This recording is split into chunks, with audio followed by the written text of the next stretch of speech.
श्री स्वामी समर्थ. जय जय स्वामी समर्थ. स्वामी महाराजांच्या कृपेने तुमच्या सर्व चांगल्या इच्छा मनोकामना पूर्ण हो, ही स्वामीचरणी प्रार्थना.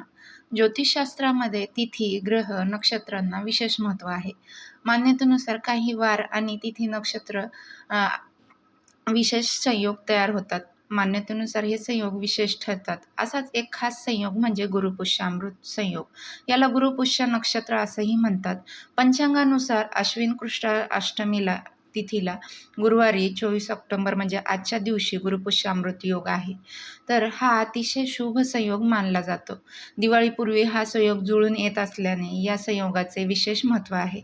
ज्योतिषशास्त्रानुसार पुष्य नक्षत्राची समृद्धी आणि आर्थिक लाभ देणारे आहेत. हा योग विशेषतः नवीन ग्रह प्रवेश किंवा नवीन लेखाजोखा, धनसंचय, मालमत्ता, वाहन खरेदी आणि दागिने खरेदीसाठी खूप शुभ परिणाम देतो. जेव्हा पुष्य नक्षत्र गुरुवारीच्या दिवशी येते तेव्हा त्या स्थितीस गुरुपुष्यामृत संयोग म्हणतात. या संयोगात केलेली खरेदी खूप शुभ मानली जाते.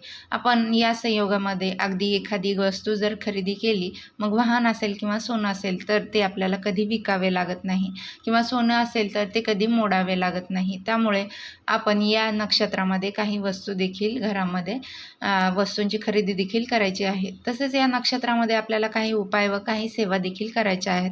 भरपूर वेळेस आपल्या आयुष्यामध्ये अनेक संकटे, अनेक अडथळे, या अडचणी येत असतात आणि ते काही केल्यास संपायचं नाव घेत नाहीत. आता संकटे येणार नाहीत असं तर होणार नाही, पण संकटाचा प्रभाव मात्र नक्कीच कमी करू शकतो.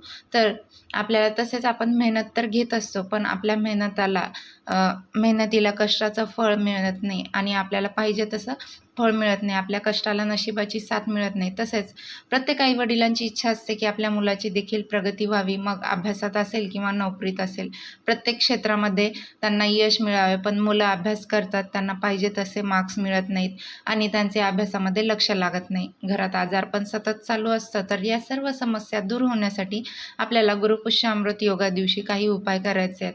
तर कोणते उपाय व कोणत्या सेवा करावे हे जाणून घेण्यापूर्वी तुम्ही चॅनलवरती नवीन असाल तर चॅनलला लाईक करा व सबस्क्राईब देखील करा आणि कमेंटमध्ये श्री स्वामी समर्थ किंवा ओम महालक्ष्मी नमः लिहायला विसरू नका.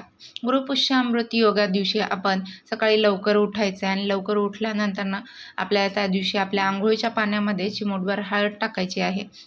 भगवान विष्णूंना हळद ही अत्यंत प्रिय आहे आणि माता लक्ष्मीला देखील हळद आकर्षित करत असते. तसेच हळद आपला गुरुग्रह देखील बळकट करत असते. त्यामुळे आपण चिमूटभर हळद आंघोळीच्या पाण्यात टाकायची आहे. तसेच 2 थेंब गंगाजल देखील आपण आंघोळीच्या पाण्यामध्ये टाकायचं आहे. आता या दिवशी पवित्र तीर्थस्नानी जाऊन स्नान करणे याला खूप महत्त्व आहे.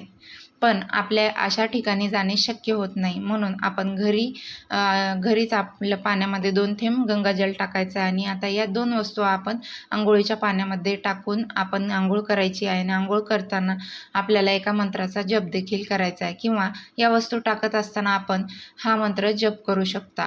गंगेचे यमुनेचे व गोदावरी सरस्वती नर्मदे सिंधू कावेरी जलस्मिन सिंधी कुरु या मंत्राचा जप आपल्याला करायचा आहे. तसेच ज्याला कोणाला हा मंत्र म्हणणं शक्य नसेल, जो कोणी त्या पाण्यामध्ये हळद वगैरे टाकत असतील त्यांनी हा मंत्र जप करायचा आहे. यामुळे काय होईल, नकारात्मक व्यक्ती असेल किंवा एखादी व्यसन करणारी व्यक्ती असेल, एखादी आजारी व्यक्ती असेल तर प्रत्येकाच्या आंघोळीच्या पाण्यामध्ये आपण या 2 वस्तू या दिवशी टाकायच्या आहेत.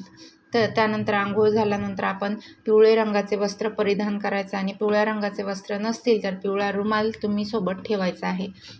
यामुळे भगवान विष्णू, माता लक्ष्मींचा आशीर्वाद हा तुम्हाला मिळत असतो. तसेच ज्या पण घरामध्ये व्यक्तीला नोकरी व्यवसायामध्ये अडथळे येत असतील तर त्यांनी आंघोळीच्या पाण्यामध्ये रोज 2 थेंब मध टाकून आंघोळ करायची आहे. मध नोकरी व्यवसायातील सर्व समस्या सुटतात अशी मान्यता आहे. आता या दिवशी आपल्याला एका झाडाचे पान घरी आणायचे आणि साक्षात दत्त निवास असलेलं पवित्र वृक्ष म्हणून औदुंबराची ख्याती आहे. 21 गुणांनी परिपूर्ण असा औदुंबर वृक्षाखाली सद्गुरू माऊली दत्तांनी साधना केली आणि औदुंबराला भूतलावरील कल्पवृक्ष म्हणतात. कारण प्रभू श्रीहरी विष्णूंनी औदुंबराला आशीर्वाद दिला आहे की याला सदैव फळे येतील. तसेच या झाडाचे पूजन व भक्ती सर्व मनोकामने पूर्ण होतील. या झाडाचे दर्शन केल्याने उग्रता शांत होईल. या झाडाच्या नियमित प्रदक्षिणा घातल्याने अपत्य प्राप्ती होईल.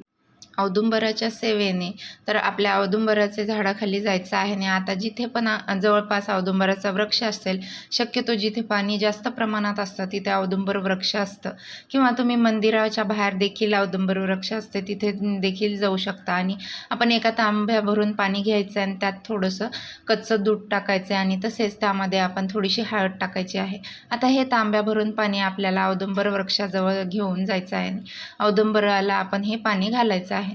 औदुंबर वृक्षाजवळ जर तुम्हाला दीप प्रज्वलित करणे शक्य असेल तर आवर्जून तिथे दीप प्रज्वलित करा. आणि औदुंबर वृक्षात आपण प्रदक्षिणा करायच्या आहेत. 7 किंवा 11 प्रदक्षिणा करू शकता.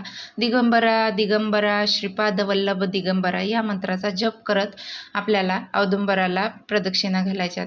आता त्यानंतर औदुंबराच्या खोडाजवळ आपण आपलं डोकं टेकवायचं आहे आणि आपली इच्छा मनोकामना औदुंबर वृक्षाला सांगायची आहे. त्यानंतर औदुंबर वृक्ष आपण एक पान तोडायचं आहे. तसेच मी हे पान कशासाठी घेऊन जात आहे ते देखील सांगायचं आहे. आणि मग धनप्राप्ती असो किंवा तुमची कुठली इच्छा असेल किंवा संतान प्राप्ती असेल त्यासाठी, किंवा नोकरी मिळावी असे वाटत असेल तर जे काही असेल ते आपण औदुंबर वृक्षाजवळ सांगायचं आहे. त्यानंतर ते पान आपण घरी घेऊन यायचं आहे आणि आता आपण देवघरामध्ये एक दीप प्रज्वलित करायचा आहे. आणि तुम्ही शुद्ध तुपाचा किंवा तिळाच्या तेलाचा, मोहरीच्या तेलाचा दीप प्रज्वलित करू शकता. या दिव्यामध्ये आपण चिमूटभर हळद टाकायची आहे आणि दिव्याला हळदी कुंकू लावायचं आहे, फूल व्हायचं आहे. त्यानंतर ते पान घ्यायचं आहे आणि आपल्याला चंदन घ्यायचं आहे. आता चंदनाने त्या पानावर आपली जी काही इच्छा आहे, मनोकामना आहे ती त्या पानावर लिहायची आहे. मग नोकरी मिळावी असे वाटत असेल तर नोकरी लिहू शकता किंवा धनप्राप्ती असे देखील लिहू शकता. तुमची जी काही इच्छा आहे, मनोकामना आहे ती त्या पानावरती थोडक्यात लिहू शकता. आणि आता हे पान आपण भगवान श्री हरी विष्णूंजवळ अर्पण करायचं आहे. त्यानंतर तुम्ही भगवान विष्णूंना ओम नमो भगवते वासुदेवाय, ओम नमो भगवते वासुदेवाय या मंत्राचा जप तुम्ही 108 वेळा करायचा आहे. किंवा तुम्ही विष्णू सहस्त्रनाम देखील पठण करू शकता. पठण करणं शक्य नसेल तर तुम्ही मोबाईलवरती लावून ऐकू शकता. फक्त आपण श्रवण तरी करायचं आहे. त्यानंतर हे पान ठेवून आपण एका ताटामध्ये आपल्याला थोडेसे तांदूळ घ्यायचे आहेत आणि ते तांदूळ कुठेही तुटलेले फुटलेले नसावे. त्या तांदळावरती आपण हे पान ठेवायचं आहे. या पानावरती आपण इच्छा लिहिलेली आहे. त्या इच्छेवरती देखील आपण थोडेसे अखंड तांदूळ हे अर्पण करायचे आहेत. आणि हे पान आपण आपल्या भगवान विष्णूंसमोर किंवा बाळकृष्णाच्या मूर्तीसमोर राहू द्यायचं आहे. त्यानंतर आता आपण संध्याकाळी हे पान उचलायचं आहे आणि सायंकाळी 4च्या नंतर तुम्ही हे पान तिथलं उचलू शकता. आता हे पान उचलल्यानंतर आपण एखादा लाल कपडा घ्यायचा आहे आणि लाल कपड्यामध्ये आपण हे पान ठेवायचं आहे. तसेच त्यासोबत ज्या अखंड अक्षत होत्या त्या देखील त्यामध्ये ठेवायच्या आहेत. आता हे घेऊन आपल्याला औदुंबर वृक्षाजवळ जायचं आहे आणि मग आपण जिथून हे औदुंबर वृक्षाचं पान तोडलं आहे किंवा त्या ठिकाणी आपल्याला जायचं आहे आणि तिथे गेल्यानंतर आपण हे पान औदुंबराला एखाद्या फांदीला बांधायचं आहे. मग जी जाड फांदी असेल त्या फांदीला तुम्ही हे पान बांधू शकता. मग लाल कापड सहित बांधायचं आहे आणि किंवा तुम्ही त्या वृक्षाखाली थोडासा खड्डा करायचा आहे आणि त्यामध्ये हे पान टाकायचं आहे आणि वरून परत माती टाकायची आहे. त्यानंतर औदुंबर वृक्षापर्यंत तुमची जी काही इच्छा आहे, मनोकामना आहे ती सांगायची आहे आणि लवकरात लवकर इच्छा पूर्ण व्हावी यासाठी प्रार्थना करायची आहे. आता हा उपाय, ही सेवा कोण करू शकतं तर घरातील कोणतीही व्यक्ती हा उपाय, ही सेवा केली तरी पण चालेल. फक्त मासिक धर्म असेल किंवा सुतक असेल तर ही सेवा आपल्याला करता येणार नाही किंवा हा उपाय आपल्याला करता येणार नाही. आता औदुंबराचं पान आपण सकाळी 12च्या अगोदरच तोडून आणायचं आहे आणि तसेच सायंकाळी 4 नंतर आपण हे पान तिथे परत औदुंबर वृक्षाखाली नेऊन ठेवायचं आहे. आता औदुंबर वृक्षाजवळ आपण जेव्हा जात असतो तेव्हा आपण मध्ये कुठेही थांबायचं नाही. आपण जर मध्ये कुठे थांबलो किंवा कुणाच्या इथे जर गेलो तर आपण जो काही उपाय करत आहोत, जी काही सेवा करत आहोत ती सेवा ही फलदायी ठरत नाही. त्यामुळे या गोष्टी आपल्याला काळजी घ्यायची आहे. तसेच शास्त्रामध्ये, ज्योतिषशास्त्रामध्ये औदुंबर वृक्षाचे महत्त्व सांगितले आहे. तर औदुंबर वृक्षाखाली बसून आपण जप केल्याने अनंत फळे मिळतात आणि त्याची फळे औदुंबर वृक्ष ती निर्मळ मनाने एका चित्ताने एकाक्ष रुद्र ने केला आता अतिरुद्र केल्याचे फळ मिळते. आणि औदुंबरामध्ये गती प्रदक्षिणा केल्यावर खूप पुण्य पदरी पडत असतं. या झाडाचे लक्ष प्रदक्षिणा केल्याने कुष्ठरोग सारखे भयंकर रोग देखील जातात. अगदी आपल्याला काहीच करणे जर शक्य नसेल तर जेव्हा आपण औदुंबर वृक्षाजवळून जातो तेव्हा आपण फक्त प्रदक्षिणा केल्या तरी पण दत्तगुरू प्रसन्न होतात आणि आशीर्वाद देतात. आपल्याला आपल्याला शक्य असल्यास आजच्या दिवशी ही सेवा करायची आहे आणि भगवान श्री हरी विष्णूसोबत माता लक्ष्मीचाही आशीर्वाद आपल्यावरती सदैव राहावं यासाठी प्रार्थना करायची आहे आणि आपल्या गुरुमाऊलींची सुद्धा आपल्यावर आशीर्वाद शुभ आशीर्वाद असले पाहिजेत यासाठी आजची ही सेवा करायची. आवडल्यास लाईक शेअर अँड सबस्क्राईब. सर्वांना श्री स्वामी समर्थ.